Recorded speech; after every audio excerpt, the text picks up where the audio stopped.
Baek Dung pushed the door open and stepped aside. He did it without ceremony, the way a man who has waited for something a long time hands it over when the moment finally arrives. He did not say welcome. He did not say come in. He just stepped aside and looked at the floor. Jack stood on the porch with the bag of housewarming gifts in one hand. Tu Tien stood beside him. Mrs. Lodi stood a step behind both of them, in her good lime green blouse, with the flower brooch and the small gold stud earrings she had put on this morning at 5 o'clock without saying why. Nobody moved. Back, Jack said quietly. We're going to need you to walk in first. Baek Dung looked up. I have been in. Many times. I built it. Today is not like the other days. The older man stood there for a moment. Then he understood. He turned and walked into his own house first, not because he wanted to, but because the 3 people behind him needed someone to follow. Mrs. Lori crossed the threshold last. She stood at the doorway for longer than Jack expected, long enough that Tu Tien turned and looked at her, long enough that Baek Dung, already a few steps inside, looked back over his shoulder and then immediately looked away because his ears had started to go red and he did not want anyone to see it. Mrs. Loi took a breath. Then she stepped through. The house was small. That was the first thing Tu Tien noticed, small, and exactly enough. The kitchen faced east, the way it was supposed to. The bedroom window faced east, the way Jack had drawn it on paper 6 weeks ago in the middle of the night. There was a stone path through a small garden where someone had already planted herbs, and at the eastern corner of the property, Tu Tien did not need to look. She knew before she looked there was a frangipani tree, not the one Mrs. Lori had planted at their farm. A second one. Baek Dung had planted a second one here, on his own land, without telling anyone. Tu Tien looked at the tree through the kitchen window. She did not say anything to Jack. She had learned in the past month that some things are better witnessed than commented on. The kitchen, Mrs. Lordy said. She was standing in the doorway of the kitchen. She had walked through the living room without commenting and gone directly here to the place she had been told about, the place Jack had explained over dinner one night 3 months ago. Baek Dung asked me to design a nice kitchen. He said he loves to cook. She put her hand on the counter. It was good wood, smooth, the kind of counter that had been planed by someone who cared whether your forearm would rest comfortably against the edge when you stood there chopping vegetables. This is a good counter, she said. Baek Dung chose the wood, Jack said. He went to 3 different timber yards. I know how Baek Dung chooses wood. Behind them, Baek Dung had gone to stand on the veranda. He was looking at his garden. His back was very straight. His hands were clasped behind him. Tu Tien crossed the kitchen and stood beside Mrs. Lori at the counter. She put her hand on the wood too briefly, the way you touch something to confirm it is real and not borrowed. It is a good kitchen, Met, she said. Mrs. Lodi looked at her for a moment. Tu Tien, yes. Your face is a little pale. It's the long drive. I'll be fine after some tea, Mrs. Lodi did not say anything for a moment. She kept her hand on the counter. She looked at Tu Tien, at her face, at her shoulders, at the small unconscious way her hand had drifted to rest against her stomach again, and Mrs. Lodi did not say what she was thinking. Not yet. Sit, she said. I'll make tea. I can help, Met. Sit, Con. Tu Tien sat. Baek Dung came back inside and gave the tour properly. He showed Jack the foundation, the corners, the joints, the way the timber had been seasoned for 2 weeks before they cut it. He showed him the drainage that ran south of the house and disappeared into a small channel he had dug himself in the week before the rains. He showed him the place near the garden gate where he had buried a small ceramic jar at the base of the corner post the day the foundation was poured, because his father had buried one at the corner of every house his father had ever built, and Baek Dung had decided that this house, of all houses, deserved that particular blessing. What is in the jar? Jack asked. Bak Dung was quiet for a moment. A piece of paper, he said, folded small. What is on the paper? A name. Jack did not ask whose. He looked at the garden, at the new frangipani tree growing at the eastern corner, and he did not ask. Bak Dung's ears were red again. Bak, yes, it is a beautiful house. It is a beautiful house, Bak. I heard you. They stood at the veranda together. Beyond them, in the kitchen, Mrs. Lurie was making tea. Tu Tien was sitting on a low stool with her hands wrapped around her own knees, listening to Mrs. Lurie explain how this kettle worked, because every kettle is different, and Mrs. Lurie was the kind of person who explained kettles. Bak Dung was watching them through the doorway. He was not watching the kitchen. He was watching the woman in it. Bak? Jack said again, quieter this time. Yes, you should ask her. Bak Dung turned his head slowly. He looked at Jack. He looked at the kitchen. He looked at the floor of his own veranda. It is too soon, he said. It has been 35 years, Bak. Yes. A pause. That is why it is too soon. Jack looked at the older man. He did not understand it the way Bak Dung meant it, but he understood that he was not the one who got to decide what was too soon. So he stood beside him on the veranda and let the moment be what it needed to be. The first meal in the new house was simple. Mrs. Lurie had brought rice from her sister's place down the lane. Tu Tien had brought herbs and dried mushrooms wrapped carefully in their luggage.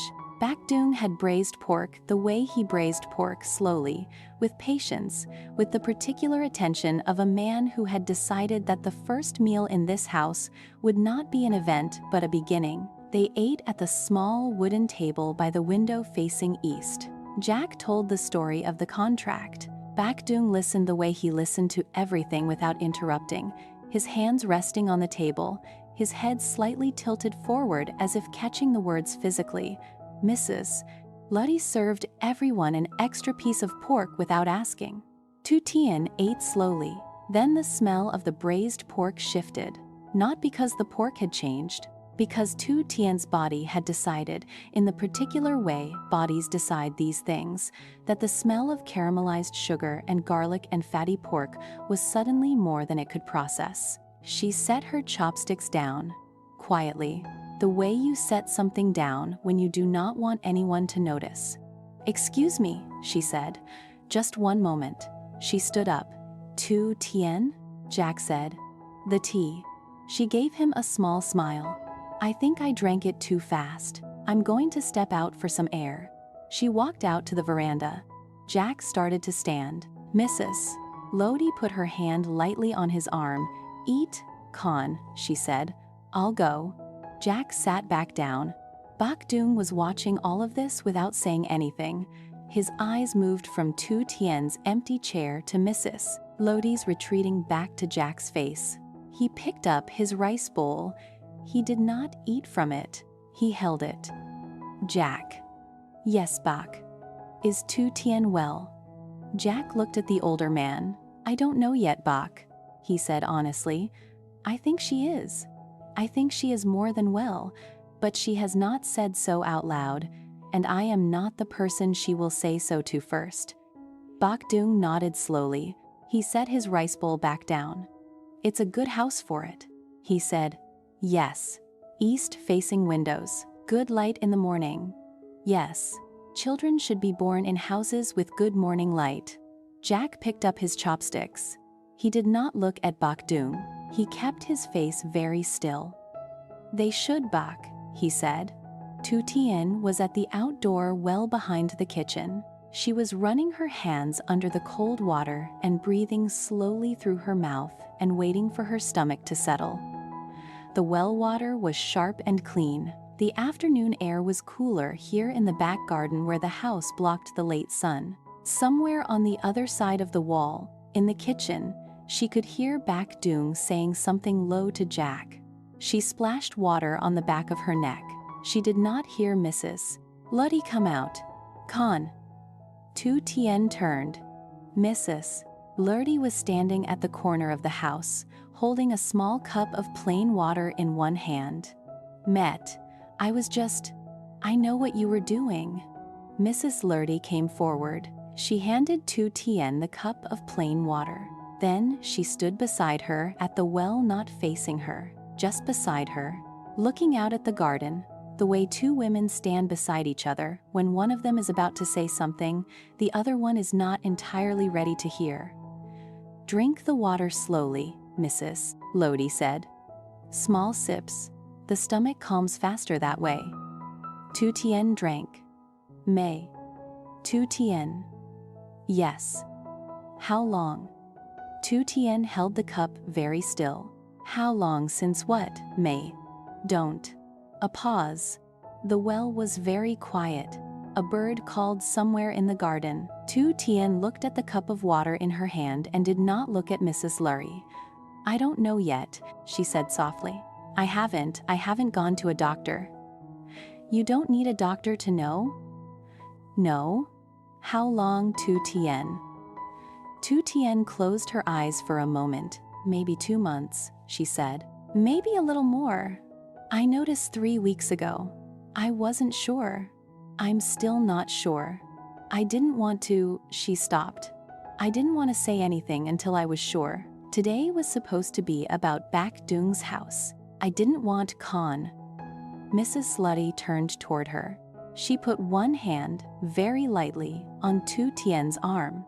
You do not have to apologize for being careful about news, she said.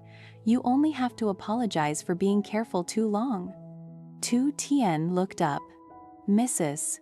Lurdy was not smiling exactly, but her face was doing the thing it did when something inside her was very full and was choosing out of long habit, out of 40 years of practice not to spill. Jack saw something, Tu Tien said quietly. I think he saw something yesterday. He hasn't asked. He won't ask until you say. How do you know? Mrs. Lurdy looked at her. Because that is how I raised him. Tu Tien's eyes filled. She did not let them fall. In the kitchen, faintly, Bak Dung laughed at something, a real laugh, low and surprised, the kind of laugh Bak Dung did not usually give for free. Met? Yes? Khan? What do I do? Mrs. Lurdy was quiet for a moment. She looked at the garden, at the new frangipani tree growing at the eastern corner of Bak Dung's land, the second one, the one no one had told her about until she saw it. You go back inside, she said softly. You eat what you can. You tell Jack tonight. When you are alone, in the room you share, with the door closed, you do not tell anyone else yet. Not Bak Dung, not me, not officially. We will all pretend I do not know until you are ready for me to know. Tu Tien laughed. Wet. Small. That is a strange instruction, Meh. It is the correct instruction, trust me. Mrs. Lurdy squeezed her arm. I have been a mother for a long time. Tu Tien wiped her eyes with the back of her wrist. Okay, Meh. Okay, Khan. They stood at the well for one more moment. Then Mrs. Lurdy turned and walked back toward the kitchen, and Tu Tien took one more slow sip of water and followed. In the kitchen, Jack looked up when they came in. He looked at Tu Tien. She gave him a small smile, the real one, the private one, and sat down at the table and picked up her chopsticks and started to eat.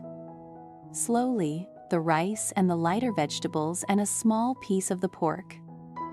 Jack watched her for a moment. Then he looked at his mother. His mother was already not looking at him. She was passing the herbs to Bak Dung and saying something about the way the pork had been seasoned and asking whether the recipe was his grandmother's. Bak Dung was answering. His ears were red. Jack picked up his chopsticks. Outside the east-facing window, the afternoon was beginning to soften. The new frangipani tree stood in its corner. The house was holding everyone inside it the way houses are supposed to, without comment, without demand, simply containing. Tonight, in the room they would share, Tu Tien would tell him, tomorrow, the world would have one more person in it. But that was tomorrow. Right now, Bok Dũng was telling a story about his grandmother and the right way to braise pork, and the rice was warm, and the woman beside Jack was eating slowly and carefully and looking out the east-facing window with an expression he had not seen on her face before. He did not name it yet. Some things are better named in private.